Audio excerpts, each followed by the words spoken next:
Welcome aboard. It's Captain G to Winter War Turn 8. We're entering mid-February of 1940.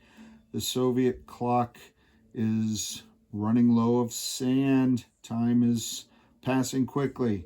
So they ordered a general offensive across the front, concentrating their purchases on a couple tanks, and I'll tell you where those go later. And then infantry and artillery to smatter around. They didn't have enough money to max out every factory because they needed to focus in one zone. They did their attacks in the north, which is just at the top left of your screen. They attacked into Petsamo, and the defending Finns got 2 hits. The attacking Russians only got 1. It wiped out the ground forces, and the remaining fighter had to retreat, and the Soviets replaced it with 2 more. So they'll get a couple more bites at this apple, and we'll see whether these Finns attack with these infantry supported by ski troops or reinforce the north. So we'll see. Here along the central front, they moved into some unoccupied zones and some zones where they had to have combat with supporting air, but they won every battle. Down here, the fleet moved up out of the Baltic up toward the Gulf of Bothnia, wiped out the defending Finnish cruiser, and that left the transport by itself, and it was automatically wiped out. The cruiser missed, so no hits on the Soviet fleet. They did not do an amphibious landing. They're keeping their troops on the transport. Just the presence of that force alone means Finland's got to prepare everywhere along the frontier for those guys, and that ties up a lot of infantry units. Then the big battle.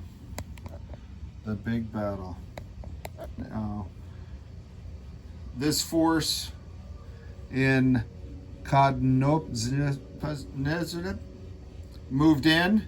It was 4 infantry, 4 artillery, supported by the 5 tanks, and every bomber and fighter in range against a large stack of Finnish forces, including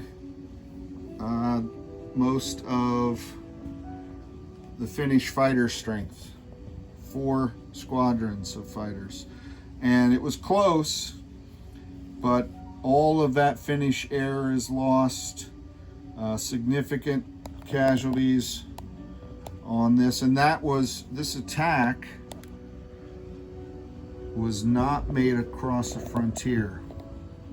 So what happens if you attack across a fortification line? The defending artillery gets to fire 1 artillery shot at every unit crossing, and then all the defenders get to roll 2 die.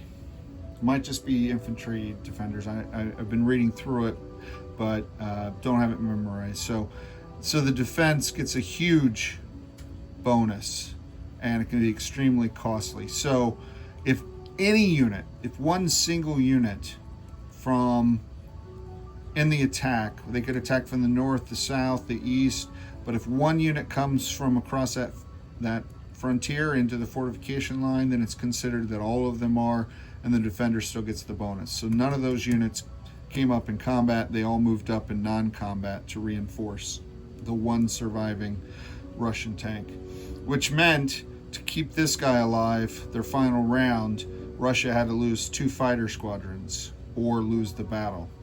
And they chose to take the land, take the city, break into that fortification line now, and leaves them with only 1 fighter squadron. They put their reinforcements, the bulk of them here, another artillery, 2 more tank, and several infantry. I did weigh the possibility of building a bunch of transports here to move in to try a Hail Mary shot at Helsinki, but I immediately realized that all it would take is one aircraft from the Finns to fly over that unescorted fleet to wipe it out. So I would have to build enough escorts to counter what the Finns would have left. You know, they had a ton of fighters here, as you saw, and they still had bombers and fighters here that could have hit that fleet. So just building that fleet would have been a waste of money. And the fleet that was down here was, they would only be able to move one because of the ice. 1, 2, it would take me 3 turns to get there to protect them. So that eliminated that option, which is why the fleet moved north. And that's where we are. So as many times before, the Soviets have captured 1, 2, 3 victory cities. They also liberated their own. They moved in these guys unopposed, so they captured another one. But they've got to hold those 3 cities. 1, 2, 3. Let me set you up so you can see more of the map. I apologize. Am I still zoomed in? Oh, that's part of the problem. All right, so they got to hold 1, 2, 3 victory cities that they just took, and then take 3 more. The 3 likely candidates would be back in the north. 1, perhaps this factory, perhaps this zone with their amphibious assault, perhaps this with these guys coming in and air support, but there's not that much air support left, or perhaps crossing this frontier. If these guys join that attack, then they are considered just as the same as these guys having crossed the frontier.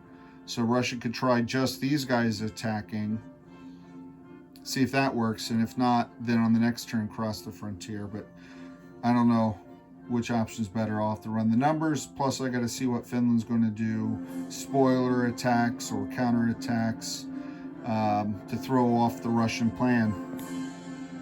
So that's where we are, mid-February 1940, turn 8. Next up are the Finns. The Russians have a chance. They're in play, but they're extremely thin.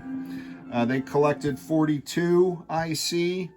They've collected more in the past, but that's still pretty good. And they pushed the Finns down to 27, assuming Finland does not recapture any zone. So we'll see where we are. Both sides heavily depleted with their air. The casualty stack on that turn was massive because of that battle down here in Soivari. Costly battle. Biggest battle so far, I think, of the war. This is Captain G. Over and out.